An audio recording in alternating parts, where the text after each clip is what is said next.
From street boy to king of money, Victor Nnamdi Okafor, the man they called Ezego, his rise was fast, his wealth was loud, billions in the bank, mansions everywhere, cars that people only saw in magazines. But when his life suddenly ended at 35, nobody wanted to believe that it was just a car crash.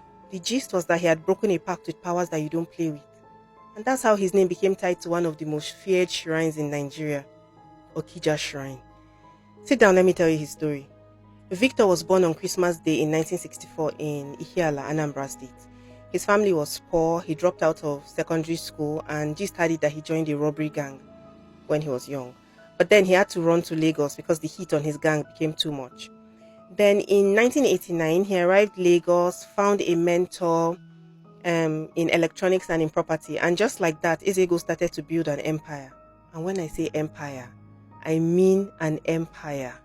He owned Ezego Shopping Complex on Allen Avenue, another one in Abuja, Ezego Plaza, near the airport.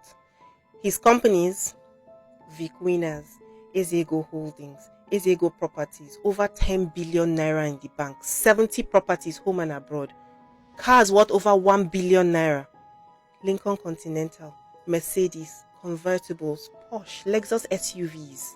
He once walked into a showroom and he dropped like 14 million naira on 2 cars, just like that on impulse. His Ihiala mansion, a glass house with Italian marbles. Roads in his estate were named after him, Ezego Crescent. Every Christmas and New Year, he threw parties so big and so loud. People traveled back to Ihiala just to watch. But here is where it gets interesting. Ezego rose from poverty to billionaire status in just a few years. People in his hometown and even in Lagos, they couldn't understand how somebody with no formal education, no rich parents, no inheritance could build like that kind of empire so fast. And you know how it is now in many communities, wealth without any obvious source, it sparks suspicion. People said he must have done something. Then December 25th, 1999, his birthday, a day that should have been a celebration, Ezego decided to drive himself from Lagos to Ihiala, which he normally did not do. His Jeep broke down, so he towed it with his Lexus. The king of money was towing his own car. You don't understand how unusual that was. Near Okija, they hit a pothole. The Cherokee slammed into his car, sent him into a ditch. He was rushed to the hospital, a hospital that he had actually once donated 15 million naira to. But treatment was delayed, and he died the next day. The whole thing just felt too strange. The king of money, gone just like that. And on his birthday, gist started to brew. In the Nigerian belief systems, especially like in the southeast, when a rich man dies suddenly, people start to whisper, broken oaths, spiritual consequences.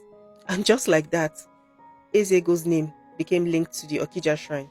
The shrine was already feared, a place where people went to go and swear deadly oaths.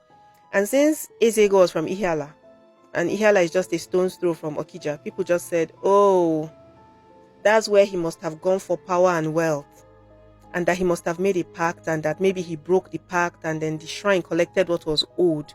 A lot of maybes, but his glass house, his businesses abandoned, his cars rotten. Buyers and auctioneers always used to run away from his property because they believed that there was juju still attached to them.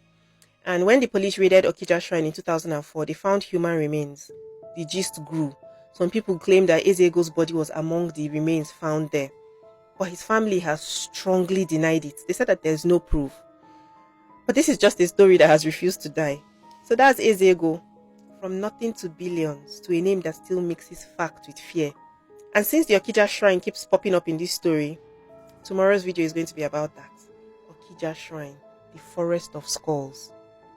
It is crazy. Thank you so much for watching this video. If you like true crime cases like this, please follow me. I tell these stories all the time. See you tomorrow.